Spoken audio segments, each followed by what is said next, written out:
네, 올 한 해 유난히 안타까운 사건들이 많았던 것 같습니다. 스튜디오에 나와 있는 김한식 기자와 사건 이후에 대해 알아보겠습니다. 네, 먼저 또래 여성을 살해한 사건에 대해서 이야기해 보겠습니다. 정유정의 사이코패스 지수 결과가 나왔죠. 네, 그렇습니다. 사이코패스 진단 검사는 40점이 만점인데 우리나라는 통상 25점 이상일 때 사이코패스로 간주됩니다.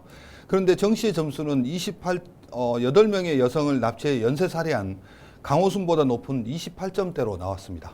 네, 현재 1심 판결이 나왔는데요. 검찰과 정유정 모두 항소를 했다고요. 네, 1심 재판부는 정 씨에게 무기징역을 선고했습니다. 사형을 제외하면 가장 무거운 형벌인데요. 그런데 검찰이 죄질에 비해 형량이 가볍다며 항소를 제기했습니다.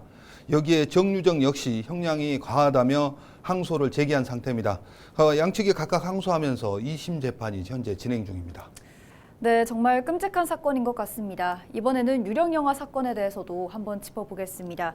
세상에 태어나서 제대로 살아보지도 못하고 사라진 아이들에 대한 이야기인데요. 먼저 유령 영아에 대한 설명부터 부탁드리겠습니다. 네, 먼저 병원에서 산모가 아이를 낳으면 출산 기록이 남습니다. 그런데 이 출산 기록은 있지만 출생 신고가 되지 않은 아이를 이른바 유령 영아라고 부릅니다. 통상 출생 신고는 출산 기록이 있는 날로부터 한 달 이내에 해야 됩니다. 네, 그런데 출생 신고를 하지 않았다면 기록에도 남지 않았을 텐데요. 어떻게 전국적으로 이 수사가 확대된 걸까요? 네, 그렇습니다. 이 사건은 지난 6월로 거슬러 올라갑니다. 경기도 수원에 거주하는 한 30대 여성이 자신이 낳은 자녀 2명을 살해한 뒤 자택 냉장고에 보관해 오다 검거된 것을 계기로 수사가 전국적으로 확대됐습니다.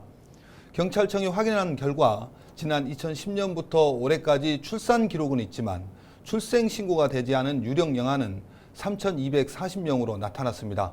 이 가운데 소재가 파악된 영아는 1,623명이고 현재 소재를 추적하고 있는 영아는 1,506명으로 집계됐습니다. 또 소재가 파악된 1,500여 명 가운데 111명은 이미 사망한 것으로 조사됐습니다. 이와 관련해 범죄 사실이 파악되거나 의심되는 18건, 21명에 대해 현재 수사가 진행 중입니다. 네, 유령 영아 사건이 사회에 큰 파장을 일으키면서 재발 방지를 위한 대책도 마련된 걸로 알고 있습니다. 어떤 내용입니까? 네, 가족관계 등록 등에 관한 법률 일부 개정안이 국회를 통과했습니다. 이 법안은 의료인이 아이가 출생했다는 기록을 한 뒤 이를 건강보험심사평가원에 통보하면 평가원에서 각 지자체에 전달하도록 했습니다. 지자체는 출생신고 여부를 확인하고 만약 신고가 되지 않았을 경우 감독 법원의 허락을 받아 직권으로 출생 기록을 하는 것이 주요 내용입니다. 통과된 법안은 1년 뒤인 내년 6월부터 시행될 예정입니다. 네, 새해에는 이런 안타까운 사고 없이 평안한 한 해가 되길 바라봅니다. 김한식 기자 수고하셨습니다. 네.